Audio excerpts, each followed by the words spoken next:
পাকোড়া বানার জন্য আমি এখানে নিয়ে নিলাম মরুচ। এটা আমরা কামরাঙ্গা মরুচ বলি, আপনারা কি বলেন জানি না। তো এখন আমি কেটে নিচ্ছি, মরুচগুলো বার করে নিব।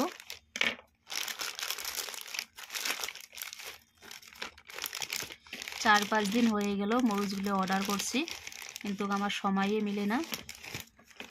তো ফাইনালি আজকে বানিয়ে নিব। দেখুন এখানে একটা সেদ্ধ করা আলু নিয়ে নিলাম, আর আলুটা এখন আমি কদুকস করে নিচ্ছি। দিয়ে দিব স্বাদ মতো লবণ, একটু দিয়ে দিব হলুদ পাউডার, জিরে ধনিয়া পাউডার, দিয়ে দিচ্ছি মরিচ পাউডার, দিয়ে দিচ্ছি কাঁচামরিচ, এখন দিয়ে দিব পেঁয়াজ। হাত দিয়ে ভালোভাবে মিলিয়ে নিচ্ছি।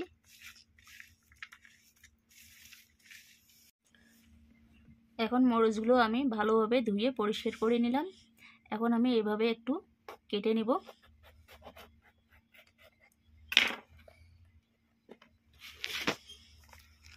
এভাবে কেটে নিয়ে দেখো এর ভিতরে আমি আলুর পুরটা যে বানিয়ে নিলাম সেটা আমি ভরিয়ে নিব ভিতরে।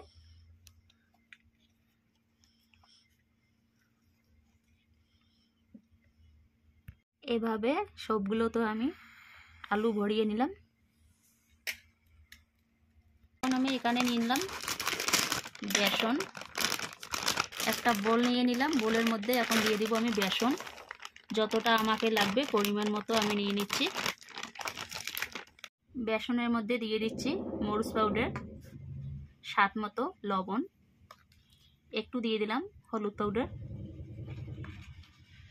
আর জিরে ধনিয়া পাউডার। মিলিয়ে নিচ্ছি ভালো করে।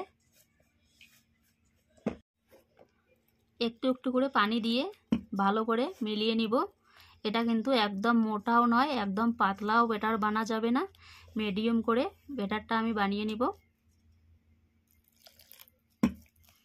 মিলিয়ে নেওয়া হয়ে গেল, চলো এখন বানিয়ে নিব।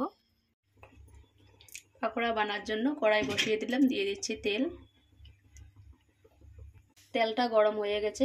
এখন আমি একটা একটা করে মরিচ নিয়ে বেসনের মধ্যে ভালো করে ডুবিয়ে নিচ্ছি।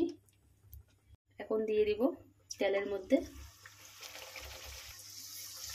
এক পাশে হয়ে গেছে, উল্টিয়ে দিচ্ছি।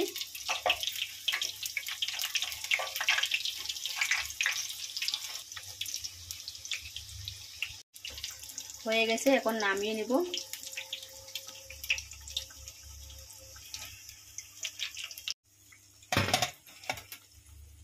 বাকিগুলো আমি এভাবে বানিয়ে নিব। বাকিগুলো কিন্তু হয়ে গেল, এখন নামিয়ে নিচ্ছি।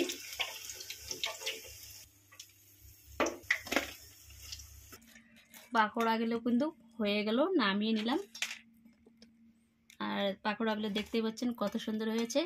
আর এই পাকোড়াটা কিন্তু আপনারা ভাতের সাথে অথবা সস দিয়েও খেতে পারেন। তো গাইস পাকোড়াগুলো আমার একদম রেডি হয়ে গেল, দেখতে পাচ্ছেন কত সুন্দর হয়েছে। আর চাইলে কিন্তু এভাবে আপনারাও বাড়িতে ট্রাই করতে পারেন।